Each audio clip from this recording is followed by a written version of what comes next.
All right, this video will be going over when you should be getting into a trade. You should only be watching this video if you already watched and studied the trend line video and the support and resistance. If you have not watched them videos, this one would not make sense. So go back and study them videos, then come back to me.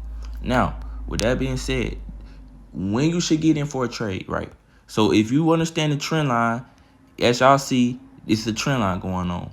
The only time you should be getting in for a trade is around when the market get around the trend line. So y'all see that white line? That's when we should be thinking about getting in for a trade. Not once the market is all the way out here, nowhere near close to where the white line at. We're not getting in trades right there because them it's unstable. But we wait until the market get close to that white line, then that's when we go in for a trade because we have more of a prediction of which way the market going to go. So boom, for example, and I want y'all to answer this. If we look at this video right now, what happens every time the market touch the white line? The market touch the white line and do what? It goes up, come down, bounce off of it. It went up right, it came down right here, bounced off of it. Okay, cool. Let's scroll down some more. All right, what did it do right here? It came down, bounced off of it.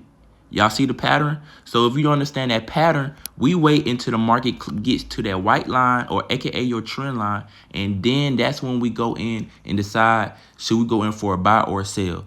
You get what I'm saying? So once again, this only makes sense if you watch them other videos. We wait for confirmation. So once we see that the market did not do a bounce off that trend line, but instead do a breakthrough, that would what you would have learned in them other videos.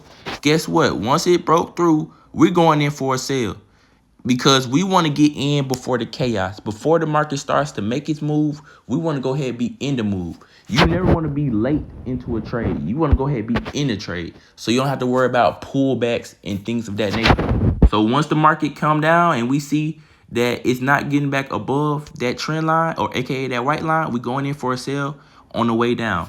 Or even if the market did decide that, hey, it want to stay. So right here, once we see, boom, the market come down and we see that it's hovering around that trend line but it's not breaking, let's go ahead go in for that buy for the upside. You want to just go ahead and get it out the way so you don't have to worry about the pullbacks. Because one thing about the market is not going to go in a straight line. So even though the market shoots up, it's still going to do little pullbacks along the way. And you don't want to get caught up in that. So why not get it down here where the market's all calm and just ride the wave up? Do that make sense? And if you still don't understand, just look at the chart. So y'all see how the chart, right, goes up, then comes back down, then goes up, then come back down. What would happen if you going for a trade and you get in right here for a buy? The market done drop and none of that kicked you out, but then end up going back the other way. And that's normal market behavior because no chart is going to just go in a straight line up or down. The market's going to do pullbacks along the way. No matter if it's going up or down, it will be pullbacks along the way. So with that being said, just go ahead and get in once you see that confirmation and ride it up so you don't have to worry about them pullbacks because you in a very safe position. So that's how you do your entries. And one thing about it, you will understand it more when you join my live trading sessions. So don't beat up yourself if it's still confusing. But the one thing you need to remember is what? You should only be looking to get in for a trade once the market gets around your trend line. Once you get around your trend line, that's the only time. If the market is nowhere around your trend line, right? So y'all see how it's around my trend line around here, but not around here. We're not getting no trades outside of the trend line.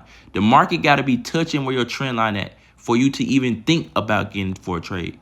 If it's not, we wait. Trading is a waiting game. Do we all understand that? We all should, okay?